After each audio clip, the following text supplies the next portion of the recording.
Klezmer je hudba východoeurópskych Židov a pôvodne bola len inštrumentálna.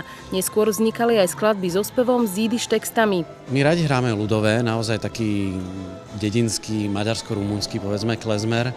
Tam bola veľmi, veľmi bohatá táto kultúra, ale aj na východnom Slovensku. Aj odtiaľ máme všetky klezmerové melódie, ktoré hrávame. Projekt Balady, s ktorým prišli Pressburger Klezmer Band do Ružomberskej synagógy, je však celý o komponovanej hudbe. Je totiž založený na osobe skladateľa Arie Ben Erez Abrahamsona, rodáka z Topolčian, pôsobiaceho pred emigráciou najmä v medzivojnovej Bratislave, ktorý vo svojich kompozíciách zhudobňoval básne najznámejších jidiš básnikov. To sem poslala do Bratislavy jeho dcéra, vyše 80-ročná pani, ktorá žije v Izraeli. Tak sme sa jej ozvali a odtedy sme s ňou v kontakte a vlastne pracujeme na piesňach jej otca. Bol viac menej neznámy, takže si myslím, že je to také objavovanie tých piesní.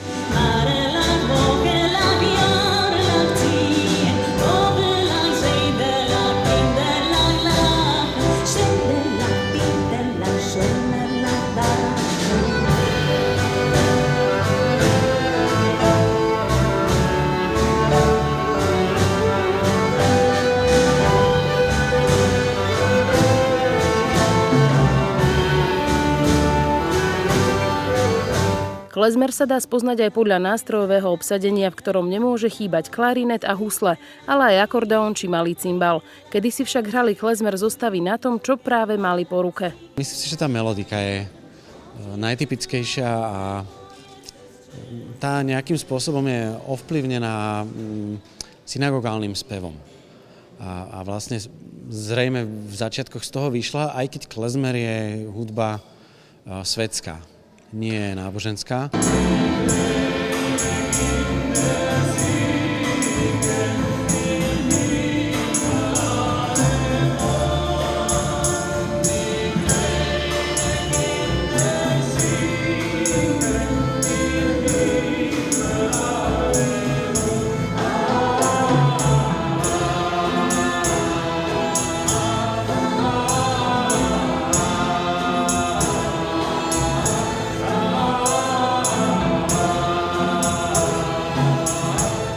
Dnes je klezmer čoraz populárnejší a už dávnejšie do neho prenikajú rôzne vplyvy iných žánrov, napríklad jazzu, swingu alebo latino.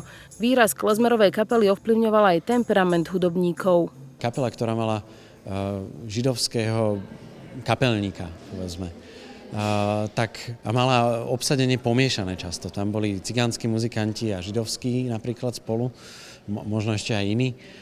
Tak tá kapela, keď chceli žiť z toho, tí muzikanti, tak oni nemohli hrať len židovské akcie, čiže hrali aj rusínske a ukrajinské a slovenské a nemecké. Navzájom sa teda všetci ovplyvňovali a aj preto dnes klezmer zotiera hranice a môže znieť aj orientálne ako reggae, ale stále aj klasicky.